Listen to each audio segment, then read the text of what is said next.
Hi guys, ఈరోజు మనం సున్నిపిండి తయారు చేసుకుందాము.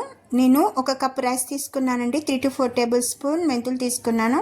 హాఫ్ కప్ పెసరపప్పు, హాఫ్ కప్ ఎర్రపప్పు, హాఫ్ కప్ శనగపప్పు, హాఫ్ కప్ మినపగుళ్ళు అండి. వీటినన్నిటిని పచ్చిగానే మిక్సీ వేసుకోవాలి, ఫ్రై చేయకూడదండి. ఎందుకంటే మన స్కిన్కి వాడుకుంటున్నాం కదా.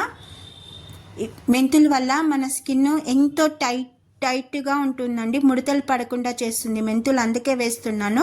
కొంచెం గులాబీ రేకులు నా దగ్గర అవైలబుల్ లేవు కాబట్టి గులాబీ రేకులు వేయట్లేదండి. మీ దగ్గర ఎక్కువ ఉంటే గులాబీ రేకులు ఇంకా కొంచెం బాదములు కూడా వేయండి, చాలా బాగుంటుంది. స్కిన్ గ్లోయింగ్ చాలా తరచుగా రెగ్యులర్గా వాడితే చాలా బాగుంటుంది. నేను మిక్సీ జార్ తీసుకున్నానండి. మిక్సీ జార్లో ముందుగా రైస్ వేసుకున్నాను. కొంచెంగా నేను ఎక్కువ క్వాంటిటీ తీసుకున్నా కాబట్టి హాఫ్ వేసుకుంటున్నాను అండి. మిక్సీ జార్లో మొత్తం పట్టవు కదా, హాఫ్ వేసుకుంటున్నాను.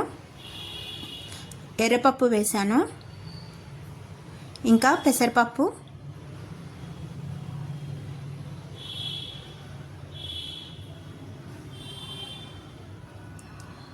శనగపప్పు, మినపగుళ్ళు.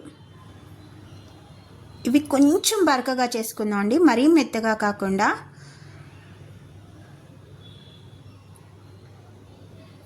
ఈ విధంగా మిక్సీ వేసుకున్నానండి. ఇప్పుడు ఈ మిక్సర్లో నేను కొంచెం ఒక 2 టేబుల్ స్పూన్ పసుపు వేస్తున్నానండి.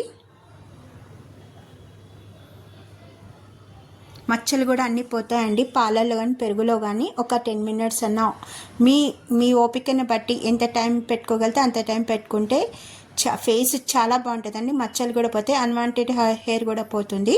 ట్రై చేయండి.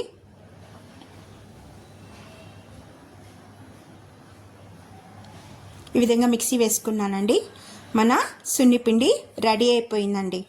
దీన్ని గ్లాస్ జార్లో మనం భద్రపరచుకోవచ్చు, స్టోర్ చేసుకోవాలి.